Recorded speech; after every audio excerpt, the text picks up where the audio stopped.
नमस्कार, मी मोना यनपुरे आणि आपण पाहताय सिविक मिरर। ही बातमी आहे मन सुन्न करणारी। प्रेम आणि त्याच प्रेमातून खून। ही घटना समोर आली आहे गुजरातमधून। प्रत्येकाच्या आयुष्यात कधी ना कधी प्रेम येतच आणि त्याच प्रेमातून निर्माण झालेला विश्वास। पण हाच विश्वास अनेकदा अंधविश्वासात बदलतो आणि त्यातून खून होतो।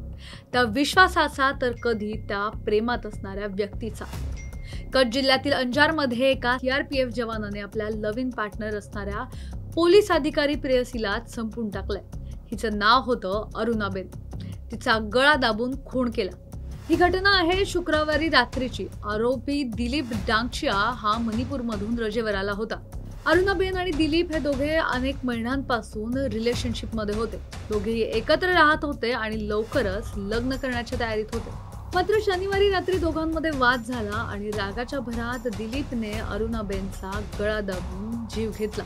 विशेष म्हणजे खून केल्यानंतर दिलीप थेट अरुणा ज्या पोलीस ठाण्यात कार्यरत होती तिथे जाऊन आत्मसमर्पण केलं। या संदर्भात अंजार पोलीस ठाण्याचे पोलीस निरीक्षक AR गोहिल यांनी सांगितल्याप्रमाणे दिलीप हा सुरेंद्रनगर मधील अरुणाच्या शेजारच्याच गावात राहत होता।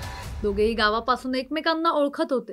रागाच्या भरात या दोघांमध्ये इतका वाद झाला की त्याने थेट तिचा गळा दाबून खून केला। हेच कारण सध्या प्राथमिक तपासात समोर आलं असल्याचं त्यांच्याकडून सांगण्यात आलं। महिला पोलीस अधिकारी अरुणाबेन यांचा मृतदेह पोस्टमॉर्टमसाठी पाठवण्यात आला, तर आरोपी दिलीप हा सध्या पोलिसांच्या ताब्यात असून त्याची पुढची चौकशी सुरू आहे। एकमेकांवर प्रेम करणारे दोघे जे काही दिवसात विवाह बंधनात अडकणार होते, मात्र एक वाद, एक क्षण आणि सगळं काही संपलं। प्रेक्षकांनो, प्रेमात संवाद आवश्यक असतो, पण रागाच्या एका झटक्याने आयुष्य उद्ध्वस्त होऊ शकतं, हेच या घटनेतून स्पष्ट होतं। गुन्हेगारी विश्वातील अशाच अपडेट्स मिळवण्यासाठी पाहत रहा सिविक मिरर।